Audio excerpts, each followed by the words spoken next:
નમસ્કાર, આપ જોઈ રહ્યા છો સ્પાર્ક ટુડે ન્યૂઝ। વડોદરાની નગર પ્રાથમિક શિક્ષણ સમિતિના 52માં બાળ મેળાનો શુક્રવારથી 3 દિવસ માટે કમાટીબાગ ખાતે પ્રારંભ થયો હતો, જેમાં આજે બાળ મેળાના બીજા દિવસે બાળકો દ્વારા ગીત સંગીતનો કાર્યક્રમ રજૂ કરાયો હતો। વડોદરાની નગર પ્રાથમિક શિક્ષણ સમિતિના 52માં બાળ મેળાનું સમગ્ર સંચાલન બાળકો દ્વારા કરવામાં આવે છે।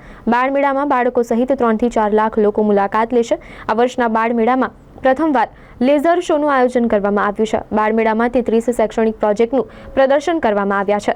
કુંભ મેળાને લઈને વિશેષ શૈક્ષણિક પ્રોજેક્ટો ઊભો કરવામાં આવ્યો છે, તે આકર્ષણનું કેન્દ્ર બન્યો હતો, જેમાં આજે બાળ મેળાના બીજા દિવસે એમ્ફી થિયેટર ખાતે બાળકો દ્વારા ગીત સંગીતનો કાર્યક્રમ રજૂ કરાયો હતો, જેને નિહાળવા વાલીઓ અને નાગરિકો મોટી સંખ્યામાં ઉમટ્યા હતા।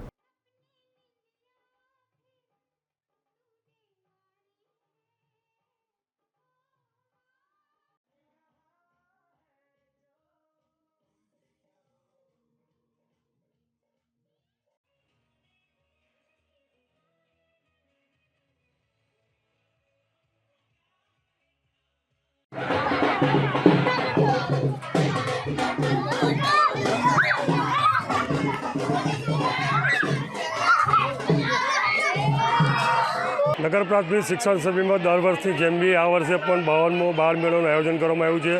આપ જોઈ શકો છો કે વડોદરા શહેરની નગર પ્રાથમિકની 122 સ્કૂલોમાંથી 73થી વધારે પણ સ્ટોલોનું આયોજન કર્યું છે। એમાં સાંસ્કૃતિક કાર્યક્રમ હોય, બાહ્ય સાંસ્કૃતિક કાર્યક્રમ, આનંદ બજાર હોય, અને તમે જુઓ છો કે બાલવાડીના બાળકો બી જે નૃત્ય કરી રહ્યા છે, અને અલગ અલગ પ્રકારના મહાકુંભ, પ્રયાગરાજ હોય, ટાટાનો શોરૂમ, ટાટા વિશેની માહિતી હોય, અને દરેક પ્રકારના અલગ અલગ વિજ્ઞાનને લગતા, ગણિતને લગતા શૈક્ષણિક પ્રોજેક્ટનું પણ આયોજન કરું છું। દરેક નાગરિકોને વિનંતી કરું છું કે 26મી તારીખે જે લેઝર શોનું આયોજન કરેલું છે સાંજે 6:30 વાગ્યા પછી પણ એ મહિલા શિક્ષણથી માંડીને 2047 માનનીય વડાપ્રધાન શ્રી નરેન્દ્ર મોદી સાહેબનું જે સપનું છે શિક્ષણ વિશેનું, એનું જે માહિતગાર કરવામાં આવે છે, દરેક નગરજનોને વિનંતી કરું છું કે આપ પણ આ શોમાં આવીને વિનામૂલ્યે આ શો છે તો આપ આ શોમાં આવીને અને નગરપાલિકા શિક્ષણની શોભા વધારી શકશો।